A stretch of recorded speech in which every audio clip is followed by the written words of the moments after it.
धन्यवाद बनते जी। सर्वप्रथम महाकारुणिक तथागत गौतम बुद्ध इस देश में नहीं पूरी दुनिया में मानवता के प्रेरणा स्रोत, बेजुबान को जुबान, नारी को सम्मान, वंचितों को अधिकार, पशु से बुरी जिंदगी जीने वालों को इंसान बनाने वाले बौद्ध सत्य बाबा साहब डॉक्टर भीमराव अम्बेडकर, बहुजन नायक मान्यवर साहब काशीराम, सामाजिक क्रांति के अग्रदूत महात्मा ज्योतिबा फूले, साहू जी महाराज, माता सावित्रीबाई फूले और वो सभी बहुजन महापुरुष जिन्होंने मानव कल्याण के लिए अपना बलिदान दिया, उन सभी के चरणों में मैं कोट कोट नमन करता हूं। आज मंच पर आसीन बाबा साहब के प्रपौत्र, बहुत ही सम्मानित श्रद्धेय भीमराव यशवंतराव अम्बेडकर, हमारे मुख्य अतिथि के रूप में श्रद्धेय राकेश टिकैत जी, हमारे बीच में उपस्थित बहुत ही सम्मानित पूर्व मंत्री श्रद्धेय राजेंद्र पाल सिंह जी, और हमारे बीच में उपस्थित सुप्रीम कोर्ट के बहुत ही प्रख्यात एडवोकेट महमूद प्राच्या जी, सम्मानित मंच और मेरे समक्ष बैठे हुए बहुजन समाज के उपासक और उपासिकाओं और इस देश के संविधानवादियों, आप सभी को मेरा जय भीम नमो बुद्धाय। हमारे बीच में सम्मानित मीडिया बंधु भी उपस्थित हैं, मैं उनका भी सम्मान करता हूं। आज इस देश में दो ही तरीके के लोग हैं जिसको लेकर के श्रद्धेय भंते जी, सुमित रतन जी ने इस कार्यक्रम को किया है। इस देश में संविधान विरोधी ताकतों के विरुद्ध, इस देश में मानवता को बचाने के लिए, देश को बचाने के लिए, संविधान को बचाने के लिए ये संविधान महासम्मेलन, संविधान जागरूकता महासम्मेलन का आयोजन किया गया है।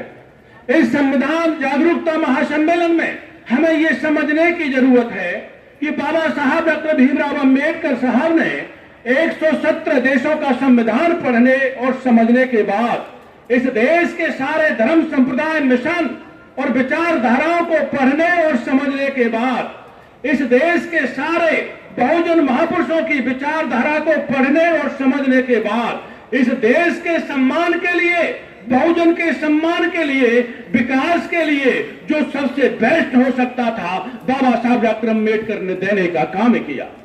ये बात कोलंबिया विश्वविद्यालय ने, ये बात ऑक्सफोर्ड विश्वविद्यालय ने सिद्ध किया, ये बात यूएनओ जो दुनिया का सबसे बड़ा संगठन है उसने सिद्ध किया।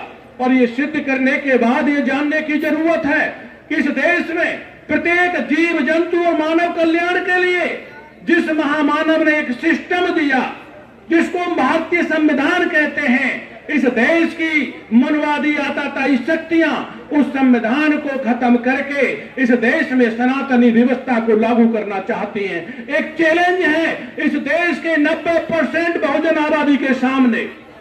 इस चैलेंज को स्वीकार करने के लिए इस देश में जो संविधानवादी सामाजिक संगठन है, उनकी एकजुटता आप लोगों को दिख रही है। और मैं आह्वान करता हूं कि हमारा विरोधी की सबसे बड़ी ताकत हमारा सामाजिक बिखराव है, क्योंकि वो मिसकन्वेंस करके कंफ्यूज करता है। जो कंफ्यूज नहीं होते उन्हें लालच में लेके तोड़ लेता है, और जो लालच में भी नहीं आते हैं, लास्ट फॉर्मूला है दबाव। दबाव का मतलब है ईडी, सीबीआई और आईटी के द्वारा उन्हें दबाव में लेकर के अपनी बात कहलवाने के लिए मजबूर कर देता है। इसीलिए बाबा साहब के संघर्ष को, बाबा साहब को पढ़ने की जरूरत है।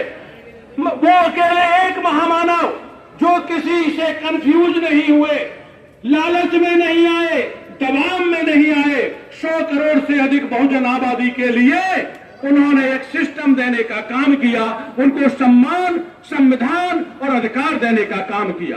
एक दूसरा चैलेंज है, वो चैलेंज इस बात का है, एक महामानव का दिया हुआ सम्मान, संविधान, अधिकार ये 100 करोड़ से अधिक बहुजन आबादी नहीं बचा पा रही है। ये लाचार बन गई। 743 जातियों का बिखराव है। ये किसी को नीच बनाया वो नीच बन गया, किसी को ऊंच बनाया तो वो ऊंच बन गया, और किसी को वर्ग का अधिकारी बनाया तो वो वर्ग का अधिकारी बन गया। साथियों, आज इस देश में बहुजनों को ऊंच नीच और छोटे बड़े का भेद खत्म करके, दलगत राजनीति से ऊपर उठ करके बाबा साहब का दिया हुआ सम्मान, संविधान और अधिकार बचाने के लिए लिए एकजुट और एक राय होकर के एक मत होने की आवश्यकता है। नहीं तो वही पहुंचा दिए जाएंगे जहां से बाबा साहब डॉक्टर अम्बेडकर आपको उठा करके लाए थे। गुलाम और मजदूर मजदूर बना दिए जाओगे।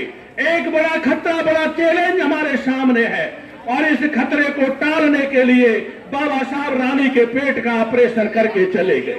राजा रानी के पेट से नहीं, आपके वोट से बनता है। इसीलिए मैं आह्वान करता हूं इस देश के बहुजनों का कि जो संविधान विरोधी शक्तियों को हराने के लिए एक फारा खींचना पड़ेगा। एक तरफ वो शक्तियां हैं जो इस देश में बाबा साहब का दिया हुआ रोजी रोजगार, शिक्षा, सम्मान, संविधान अधिकार को खत्म करना चाहती हैं।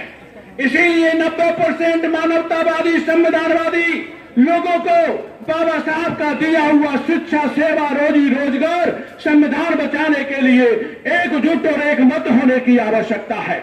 नहीं तो साथियों, मैंने देखा है इंडियन कॉन्स्टिट्यूशन का वायोलेशन हो रहा है।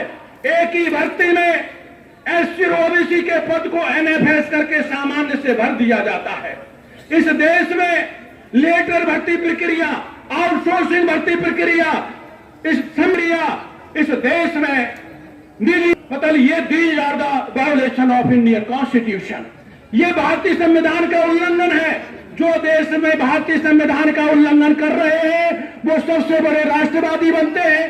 जब तक राष्ट्रवादी की सही परिभाषा ये है कि जो इस देश को चलाने के लिए सिस्टम है संविधान, जो संविधान के अनुसार कार्य करे, व्यवहार करे, आचरण करे, वो देश का सबसे बड़ा राष्ट्रवादी है। और जो इस देश में भारतीय संविधान के विपरीत कार्य करे, व्यवहार करे, आचरण करे, वो संविधान विरोधी है, राष्ट्र विरोधी है। ये पहचान है। इसीलिए देश का जो अम्बेडकरवादी है वो सबसे बड़ा संविधानवादी है। जो संविधानवादी है वो देश का सबसे बड़ा राष्ट्रवादी है। इस देश का बहुजन सबसे बड़ा राष्ट्रवादी है। इसीलिए देश के बहुजनों एकजुट और एक राय होकर के एक मत हो जाओ तो ये देश तुम्हारा होगा, देश के सारे प्रांत तुम्हारे होंगे।